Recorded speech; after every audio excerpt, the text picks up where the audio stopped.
वही जिंदगी 2 दिन की हो या 100 साल की गुजर जाएगी।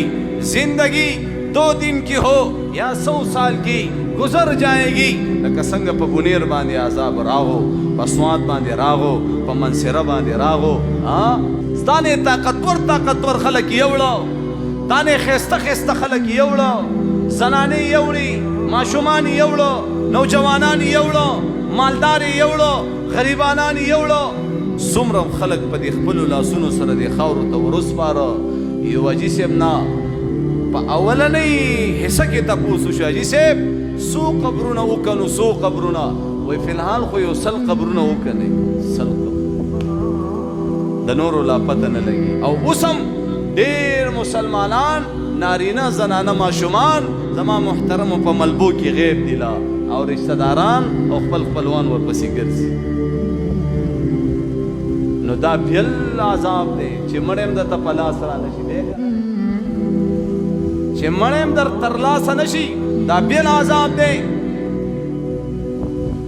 نو زما محترمو بیا پکې داسې نوجوانان هم پاتې شوي دي. او سله راغلی واده دپاره راغلی، واده له راغلی.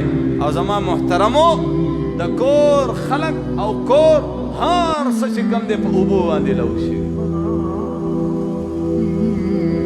ډېر د درد مقام دی که نه دی؟ هسې لږ سوچ وکړي که نه؟ کله هم سوچ کړی چې ته تنې تنها پاتې شي، ستا د کور خلک ستا هغه خوږه مور اوبو وړي، ستا هغه ښځه اوبو وړي، ستا هغه ښایسته بچي چې تا به ورسره لوبې کولې هغه اوبو وړي. څومره درد دی. ستا هغه کور چې په کم بستره به څملاستي، هغه بستره اوبو وړي، هغه پالنګ او کټ دې اوبو وړي، هغه ډبل بیټ او فوم دې اوبو وړي، لوښي دې اوبو وړي. څومره درد دی یار.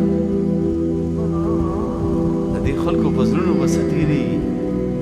او الله رسول فرمایي چا نه چې یو مونځ قضا شو، څونه لږ اواز راکړي، څومره 2 3 4 5 نه 10 او 20 نه.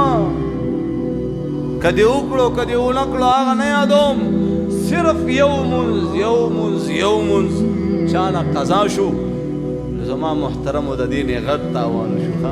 لکه څنګه یو انسان تنې تنها، تاسو په دې ویډیوګانو کې به کتلي چې د دې ماشوم د کور خلک ټول په اوبو باندې لو شوي، دا ماشوم تنې تنها پاتې شو.